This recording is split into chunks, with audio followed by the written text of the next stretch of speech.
नमस्कार दोस्तों, आइए आपका स्वागत है हमारे चैनल पर। आइए हम लोग प्रैक्टिस सेट नंबर 51 करने जा रहे हैं 51।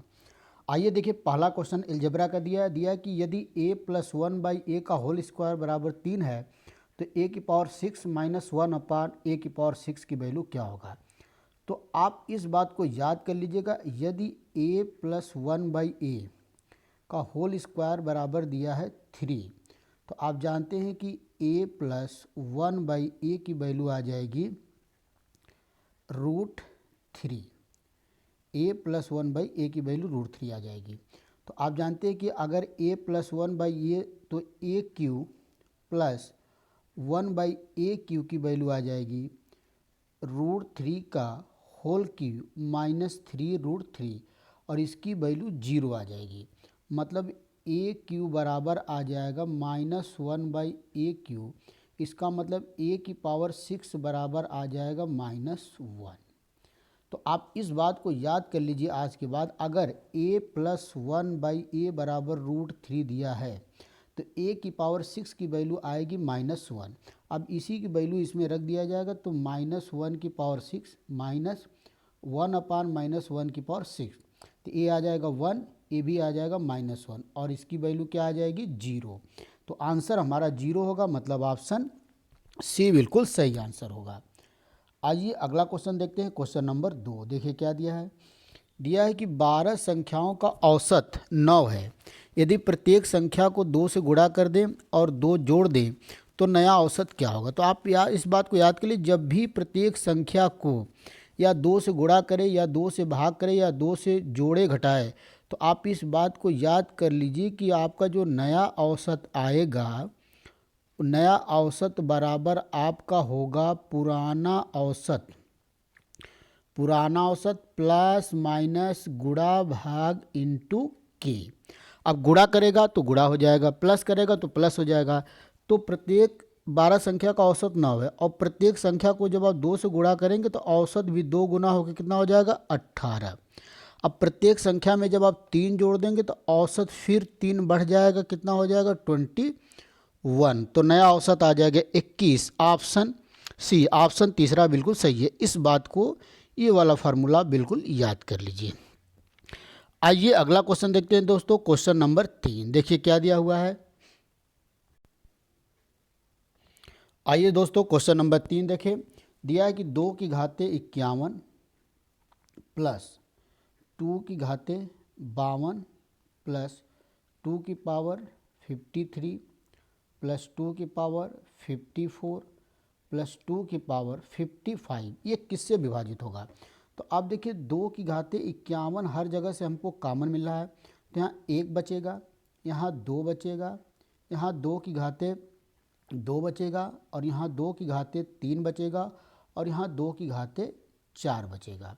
इसको सॉल्व करते ही ये 2 की घाते 51, आप जानते हैं कि ये हो जाएगा 1 + 2 + 4 + 8 + 16। जब इसको आप जोड़ेंगे तो 2 की घाते 51, 16 4 20 और 30 31 आ जाएगा। और आप देख रहे हैं कोई ऑप्शन मैच नहीं कर रहा। तो इस तरह के क्वेश्चन में आप क्या करें, इसमें से एक एक 2 आप लेंगे। तो जब इसमें से 1 2 आप लेंगे तो ये बन जाएगा 2 की घाते 50 गुणे 2 से जब गुणा करेंगे तो 2 2 3 6 62। आप देख रहे हैं कि इसमें से भी नहीं मैच कर रहा, तो 1 2 और लेंगे तो ये 2 की घाते 49 हो जाएगा, और 1 2 से और गुणा करेंगे तो 2 दूना के 4 2 6 12। तो जैसे 124 आया, आपका तीसरा ऑप्शन मैच कर गया, तो ये 124 से पूर्णतः विभाजित होगा। कभी कभी आपको डायरेक्ट ऑप्शन जैसे 31 रहा ऑप्शन में, तो हमारा 31 से हो जाता है। अब जब 31 नहीं मिलेगा, इसमें से एक एक 2 2 लेंगे, इसमें गुणा करते जाएंगे तो कोई ना कोई ऑप्शन आपका मैच कर जाएगा। तो आंसर हो जाएगा 124। आइए अगला क्वेश्चन देखते हैं, क्वेश्चन नंबर 4। देखिए क्या दिया हुआ है। दिया कि tan 45 बराबर काट थीटा। तो काट थीटा बराबर दिया है tan 45, और tan 45 का मान 1 होता है। तो थीटा बराबर कितना हो गया 45 डिग्री। तो अब थीटा का मान आपको रेडियन बताना है, तो आपको पता है कि डिग्री को रेडियन में बदलने के लिए π/180 से गुणा कर देते हैं। तो ये 4 बार में कट जाएगा, तो इसका आंसर आ जाएगा π/4 रेडियन, जो कि ऑप्शन में मैच नहीं कर रहा। तो पहले ऑप्शन को हम लोग बना लेंगे π/4, तो आंसर हो जाएगा π/4 रेडियन। आइए अगला क्वेश्चन देखते हैं, क्वेश्चन नंबर 5। आइए दोस्तों क्वेश्चन नंबर 5 देखिए, ज्योमेट्री क्वेश्चन है। क्या दिया है? दिया है कि त्रिभुज ए बी सी में कोण ए 90 डिग्री है, ए डी बी सी पर लंब है और ए डी बराबर बी डी बराबर 2, तो सी डी की लंबाई क्या होगी? तो सबसे पहले तो हम लोग त्रिभुज ए बी सी बना लेते हैं, ए बी और सी। अब ए डी बी सी पर लंब है, मतलब ये 90 डिग्री का कोण है, और ए डी और बी डी, ए भी 2 दिया है, ये भी 2 दिया है। तो आप जानते हैं कि 2 दे दिया तो ये 90 डिग्री हो गया, तो भाई ये 45 डिग्री हो जाएगा, और ये भी हमारा कितना हो जाएगा? 45 डिग्री। और अब बड़े वाले त्रिभुज में आप जानते हैं ये 90 तो ये 45, तो ये भी क्या हो जाएगा? 45। तो ये भी 45 हो जाएगा, और ये ऑलरेडी 90, तो ये भी कोण कितना होगा? 45। तो त्रिभुज ए सी डी भी आपका एक समद्विबाहु त्रिभुज बन गया। तो 45 डिग्री ये है, 45 डिग्री ये, तो इसके सामने की भुजा अगर 2 है तो इसके सामने की भुजा की लंबाई भी कितनी हो जाएगी? 2 सेंटीमीटर। तो ऑप्शन चौथा ऑप्शन बिल्कुल करेक्ट होगा, क्योंकि समद्विबाहु त्रिभुज मतलब बराबर कोण के सामने की भुजा क्या होता है? बराबर होता है। आइए अगला क्वेश्चन देखते हैं, क्वेश्चन नंबर 6। देखिए क्या दिया है? दिया है कि यदि किसी त्रिभुज के तीनों कोणों का अनुपात 2, 3 और 4 है, तो सबसे बड़े और सबसे छोटे न्यूनतम कोण का अंतर क्या होगा? अब किसी त्रिभुज के तीनों कोणों का अनुपात 2:3:4, 2:3:4 है। तो यहाँ से तीनों कोणों का योगफल कितना होगा? 4 3 7 2 9, 9 और 9 की वैल्यू कितना होता है? 180 डिग्री, क्योंकि त्रिभुज के तीनों कोणों का योग कितना है? 180। तो 9 की वैल्यू 180, तो 1 की वैल्यू हो जाएगा 20 डिग्री। तो यहाँ से सबसे बड़े और सबसे छोटे कोणों का डिफरेंस कितना है? 2 यूनिट।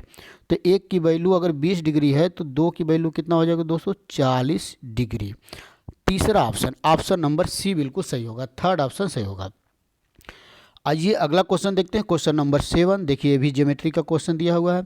दिया कि एक समबाहु त्रिभुज ए बी सी का केंद्रक जी है, यदि ए बी बराबर 6 तो ए जी की लंबाई। तो सबसे पहले तो समबाहु त्रिभुज ए बी सी केंद्रक क्या होती है?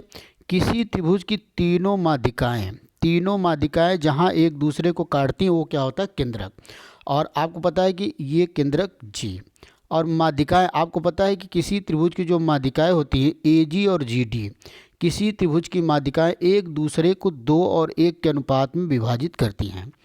और आप एक बात और जान जाइए कि समबाहु त्रिभुज 6 दिया तो ये भी 6 होगा, ये भी 6 होगा। किसी समबाहु त्रिभुज में सामने की भुजा के मध्य बिंदु को मिलाने वाली रेखा उस पर परपेंडिकुलर भी होती है और उसको 2 बराबर भागों में बांटती है। तो अगर ये पूरा 6 है तो ये 3 हो जाएगा। ये 90 डिग्री से ये वाला पाइथागोरस से आप निकाल लेंगे, अंडर रूट में 6 का स्क्वायर माइनस 3 का स्क्वायर, तो 6 चाह के 36 और माइनस 9, तो कितना हो जाएगा दोस्तों? 27 हो जाएगा।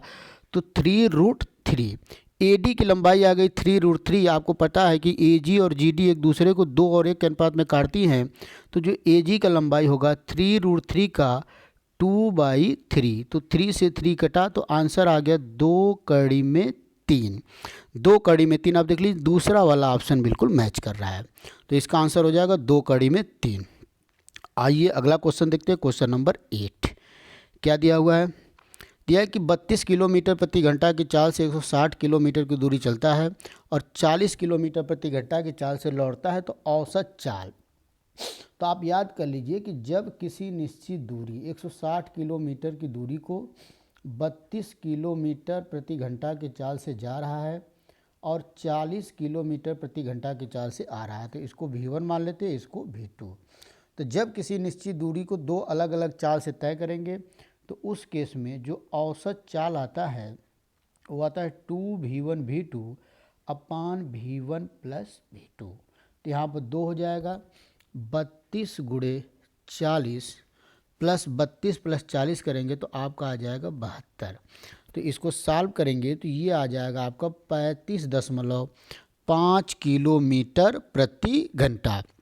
तो औसत चाल कितना आ गया? 35.5 किलोमीटर प्रति घंटा। आइए अगला क्वेश्चन देखते हैं, क्वेश्चन नंबर 9। आइए देखा जाए क्वेश्चन नंबर 9 क्या दिया हुआ हम लोग का। आइए दोस्तों क्वेश्चन नंबर 9 देखा जाए। आइए दोस्तों, दिया कि राम और रहीम की आयु में 10 और 11 का अनुपात है, तो राम की आयु से रहीम की आयु का प्रतिशत क्या है? राम की आयु से रहीम का आयु का प्रतिशत क्या है। आपका दिया है राम और रहीम की आयु में 10 और 11 का अनुपात है। तो हमको बताना है राम की आयु से रहीम की आयु का प्रतिशत। इसका मतलब रहीम की तुलना राम से आपको करना है। तो इसका मतलब रहीम की तुलना राम से मतलब इसकी तुलना इससे करना है। तो आपका हो जाएगा 11/10 गुणे 100। 11/10 गुणे 100। तो 0 से 0 कटेगा तो आंसर आ जाएगा 110%। 110% मतलब दूसरा वाला ऑप्शन सही होगा। आइए अगला क्वेश्चन देखते हैं। क्वेश्चन नंबर 10 और आखिरी क्वेश्चन देखिए क्या दिया। प्रॉफिट और लॉस, लाभ और हानि का क्वेश्चन है। दिया कि किसी वस्तु को 69 रुपया में बेचने के बजाय 78 रुपया में बेचने पर लाभ प्रतिशत 2 गुना होता है। तो उस वस्तु का क्रय मूल्य, तो मान लीजिए सीपी कुछ है, एक बार इसी वस्तु को आप 69 में बेच रहे हैं और एक बार इसी को 78 में बेच रहे हैं। तो यहाँ पर जो लाभ होगा वो होगा 69 माइनस सीपी और यहाँ पर जो लाभ होगा वो होगा 78 माइनस सीपी। तो ये प्रतिशत लाभ बताना है। तो प्रतिशत लाभ निकालने के लिए बटा सीपी गुणे 100 और ये बटा सीपी गुणे 100। तो आपको पता है ये वाला लाभ इससे डबल है। तो अब दोनों को जब बराबर करेंगे 69 माइनस सीपी बटा सीपी गुणे 100 बराबर 78 माइनस सीपी बटा